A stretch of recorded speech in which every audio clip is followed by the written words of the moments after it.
मनोहर हिंदी कहानियां पर आप सभी का हार्दिक स्वागत है। आज की कहानी। नवंबर मास की ठंडी शाम थी। मैं ऑफिस से घर लौटी तो घरों में बल्ब जगमगा उठे थे। सुरभि के घर से आती दूधिया रोशनी ने उसके वापस लौट आने की पुष्टि कर दी थी। एक बार मन किया दौड़कर उसका हालचाल पूछूं, पर तुरंत ही उसका यूं चुपचाप लौट आना मुझे अनेक आशंकाओं से आतंकित कर गया। घर के बाहरी द्वार पर खड़ी सासू माँ को देखते ही मैं अपने पर काबू नहीं रख पाई और बेसाख्ता बोल उठी, माँ जी, आपको पता है सुरभि लौट आई है, लेकिन कब, तुम्हें कैसे पता लगा? माँ जी के हैरानी भरे प्रश्न ने स्पष्ट कर दिया कि उन्हें भी उसके लौट आने की कोई खबर नहीं है। अभी लौटी तो देखा उसके घर उजाला हो रहा है, मैंने उत्तर दिया। अच्छा, तो जा जल्दी से उसकी खबर ले आ, बड़ी चिंता हो रही है मुझे। फिर सचमुच मुझसे भी रहा न गया। आशा आशंका के भावर में फंसे अपने उद्विग्न चित्त को ले मैं उसके घर की ओर बढ़ गई। बरसों पुराना घटनाक्रम सहसा मेरी आंखों के सामने चलचित्र की भांति क्रमबद्ध हो उठा। सुरभि से मेरा परिचय तब से है जब मैं यहाँ नई नवेली ब्याह कराई थी। वो भी मेरी तरह कॉलोनी के गुप्ता जी की बहू और उनके सुपुत्र विपिन, जो फैक्ट्री में सुपरवाइजर था, की दुल्हन थी। मुझसे कोई 3 साल पहले ही ब्याह कर आई थी। उसकी सास कौशल्या देवी से ही पहले पहल मुझे मालूम हुआ कि उसकी गोद अब तक सूनी है। एक दिन जब उसकी सास हमारे घर आई हुई थी तब सासू माँ के परिचय कराने के उपरांत मैंने उनके चरण स्पर्श किए तो वो मुझे दूधो नहाओ पूतो फलों के आशीर्वाद से नवाजना नहीं चूकी।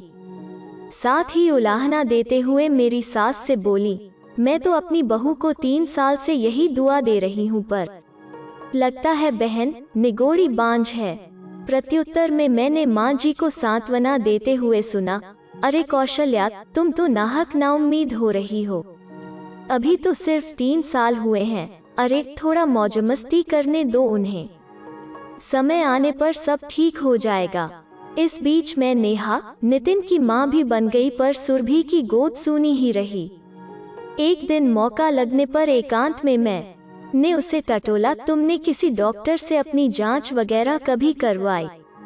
नीति, तुम तो जानती हो मेरी सास को डॉक्टरों से ज्यादा साधु संतों, तांत्रिकों व ओझाओं पर विश्वास है, उसने कहा। मैं हतप्रभ सी रह गई। आज के इस चिकित्सा विज्ञान के क्रांतिकारी युग में कोई इसके चमत्कार से अछूता कैसे रह सकता है? फिर तो आए दिन सुरभि मुझे बताती रहती, आज सासू माँ के साथ फलां फलां साधु के दर्शनार्थ जाना है, या अमुक अमुक महात्मा शहर में पधारने वाले हैं, उनके सत्संग में जाना है, आदि आदि। आज इस बात को लगभग 8 वर्ष होने को आए हैं। 1 माह के लिए मैं अपने मायके आगरा गई हुई थी। लौटी तो पता चला सुरभि नए मेहमान के आगमन की चिरप्रतीक्षित अभिलाषा से सराबोर थी। सुनकर बहुत अच्छा लगा। 9 माह के पूर्ण प्रसवकाल के पश्चात उसकी झोली सुंदर सलोने बच्चे से भर गई। अनेकानेक प्रयासों के बाद उसे यह संतान नसीब हुई थी, अतः उसने उसका नाम सार्थक रखना चाहा। परंतु सासू माँ का मानना था कि यह सब गुरु महाराज वत्सलानंद के आशीर्वाद से संभव हुआ है, अतः बच्चे को नाम दिया गया वत्सल। हालांकि पहले पहल वो सास के इस तर्क से आहत हो उठी थी, पर फिर मैंने ही उसे समझा बुझा कर शांत करने का प्रयास किया था। वैसे तो सार्थक वास्तव में एकदम सटीक नाम है, परंतु वत्सल भी कम सुंदर नाम नहीं है। और फिर नाम में क्या रखा है? वत्सल चाहे ईश्वर की सौगात हो या वत्सलानंद की कृपा का फल, तुम्हें क्या फर्क पड़ता है? नहीं नहीं नीति, तुम गलत समझ रही हो। यह सच है कि वत्सल उन्हीं के प्रताप का फल है। जिस माह हमने उनसे दीक्षा ली थी, उसी माह उनके आशीर्वाद से यह मेरे गर्भ में आ गया। संयोग मात्र को सास अपने गुरु की कृपा समझ बैठी थी। कौशल्या देवी के अंधविश्वासी रंगों में रंगे उसके विचार सुनकर पहली बार मुझे झटका सा लगा। फिर तो यह आम बात हो गई। वत्सल का अन्नप्राशन हो या नामकरण, जन्मोत्सव हो या फिर स्कूल में उसके नामांकन का कार्य, सभी कार्यकलापों के लिए शुभ मुहूर्त स्वामी वत्सलानंद की सुझाई गई तिथियों के हिसाब से क्रियान्वित होने लगे।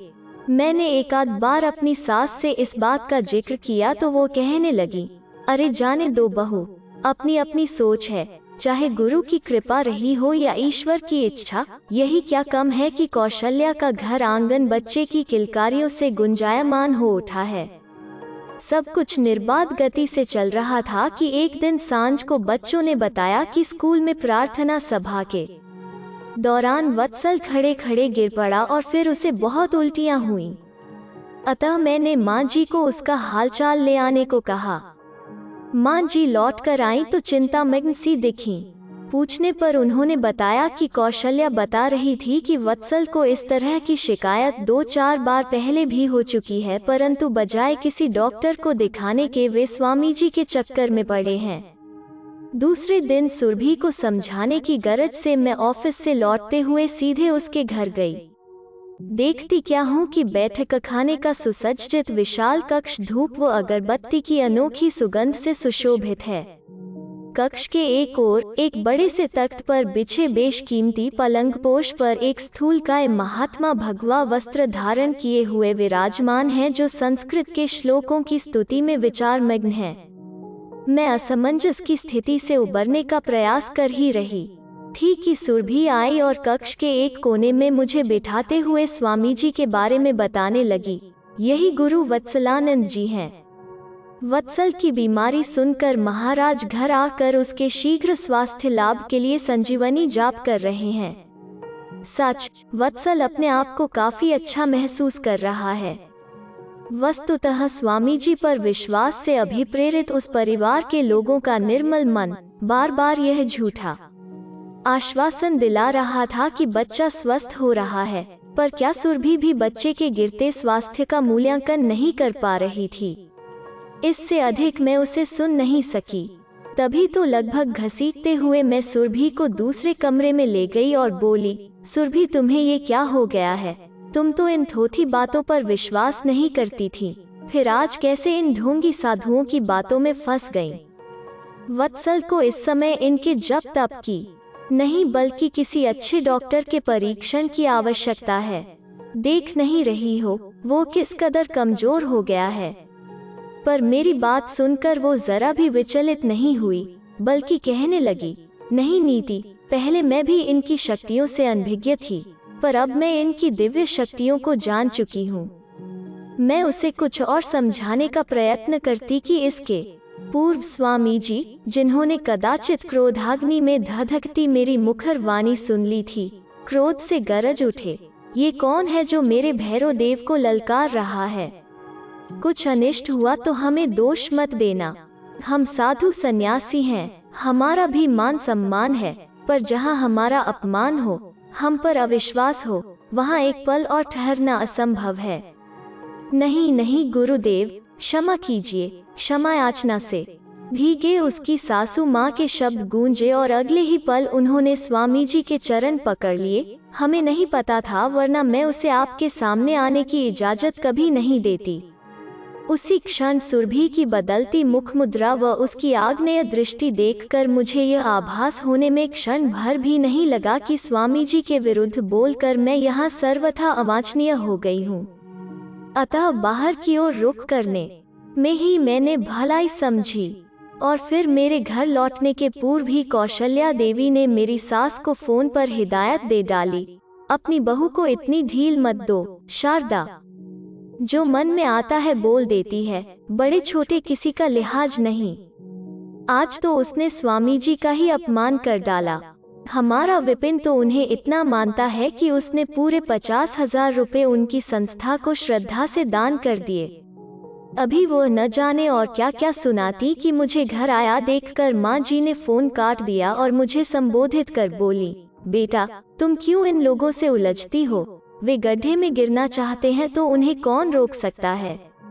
माँ जी, मैं तो वत्सल की हालत देखकर आपे में नहीं रह सकी थी। यदि चाची जी को इतना बुरा लगा है तो मैं उनसे माफी मांग लूंगी, पर बेचारा वत्सल, मैं आह भर कर रह गई। यूं ही 4-5 माह बीत गए। उस दिन की घटना की कड़वाहट से दोनों परिवारों के मध्य एक शीतयुद्ध का मौन पसर गया था। पर कॉलोनी के अन्य लोगों से मां जी वत्सल की खोज खबर लेती रहती। सुना था कि उसकी हालत दिन पर दिन गिरती जा रही है। स्कूल में भी वो हफ्तों अनुपस्थित रहने लगा है। इधर बच्चों की वार्षिक परीक्षाएं आरंभ हो चुकी थीं। परीक्षा के दौरान एक दिन वत्सल चक्कर खाकर सीट से लुढ़क पड़ा, जिससे उसे सिर में गंभीर चोट लग गई। आनन फानन में स्कूल वालों ने उसे शहर के एक बड़े अस्पताल में भर्ती करा दिया। उसी दौरान उसे अनेक परीक्षणों से गुजरना पड़ा। सुनकर मैं भी अपने को रोक नहीं सकी और वत्सल से मिलने अस्पताल जा पहुंची। सुरभि मुझे देखते ही मुझसे लिपट कर रो पड़ी। उसकी सास भी मुझसे नजरें चुरा रही थी। पूछने पर पता चला कि वत्सल को ब्रेन ट्यूमर था, जो घर वालों की लापरवाही की वजह से अधिक जटिल अवस्था में पहुंच गया था। मुझे देखते ही वो फफक कर रो पड़ी और गले से लिपट कर बोली, नीति, तुमने मुझे समझाने का बहुत प्रयास किया था, पर मेरी ही मति भ्रष्ट हो गई थी, जो उस पाखंडी के चक्कर में फंस गई। उसकी आंखों से अंधविश्वास का पर्दा हट चुका था। 2 दिन पश्चात उसे डॉक्टरों के निर्देशानुसार दिल्ली के एक बड़े अस्पताल ले जाया गया। 12 दिनों तक एडमिट रहने के बाद उसका ब्रेन ट्यूमर का ऑपरेशन हुआ। फिर करीब 10 घंटे बाद उसके होश में आ जाने की खबर सुरभि ने मुझे फोन पर दी। नीति, लगता है ईश्वर ने मेरी सुन ली। यही उसका अंतिम संदेश था। जब कुछ दिनों तक कोई खबर नहीं मिली तो उसके देवर के यहाँ फोन किया तो पता चला कि दूसरे ही दिन वो कोमा में चला गया था। तब से सघन चिकित्सा परीक्षण से गुजर रहा है। उसके बाद लाख प्रयत्न करने पर भी कोई खबर नहीं मिल सकी और आज उसका यूं बिना किसी पूर्व सूचना के लौट आना मन को आशंकित कर रहा है। किसी अनिष्ट की कल्पना मात्र से मैं थरथरा उठी। घर पहुंची तो उसका मुख्य द्वार उड़ का पड़ा था। उसे ठेल कर मैं भीतर बढ़ी तो सामने नजर पड़ी। सुरभि फटी नजरों से शून्य में ताक रही है। उसके भाई भाभी ने किसी तरह उसे थाम रखा था। सास भी अपना सिर पकड़कर गमगीन सी फर्श की ओर एकटक निहार रही थी। विपिन प्रस्तर की बुत बने एक कोने में बैठे थे। उनके बुझे चेहरों ने मेरे अनुमानित अनिष्ट की पुष्टि कर दी थी। सुरभि की भाभी ने ही बताया कि कोमा में जाने के 5 दिन बाद उसे पुनः होश आ गया था। उस दिन उसने माँ के हाथों से दलिया भी खाया तो हमारी खोई आस भी लौट आई। परंतु उस दिन वो शायद माँ की ममता को तृप्त करने, उस जगी आस को झूठा साबित करने को ही जागृत हुआ था। उस रात वो जो सोया तो फिर कभी नहीं जगा। बताते बताते वो स्वयं रो पड़ी। मैं भी अपने आंसुओं को कहाँ रोक पाई थी। एक नन्हा मासूम सा बच्चा अंधविश्वासों की बलि चढ़ गया था।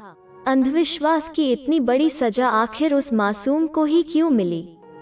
काश इन ढोंगी साधु सन्यासियों के लिए भी कानून में मृत्युदंड का प्रावधान होता, जो भोले भाले लोगों को अपने झूठे जाल में फांस कर इनके जीवन तक से खेलने से नहीं हिचकिचाते। सुरभि इस हादसे से उन्मादित हो उठी थी। कभी वो विभत्स हंसी हंसती तो कभी उसकी मर्मभेदी चीख हृदय पर शूल बनकर उतर जाती। अंधविश्वास की धुंध छंटने में सचमुच बहुत देर लग चुकी थी और हकीकत की सुबह काली अंधेरी रात से भी अधिक स्याह प्रतीत हो रही थी। मेरे कानों में मानो वत्सल का प्रश्न गूंज रहा था, आखिर क्यों हुआ यह सब मेरे साथ? अगर आपको यह वीडियो पसंद आया तो इसे लाइक कीजिए, शेयर कीजिए और इस चैनल को सब्सक्राइब कीजिए। धन्यवाद।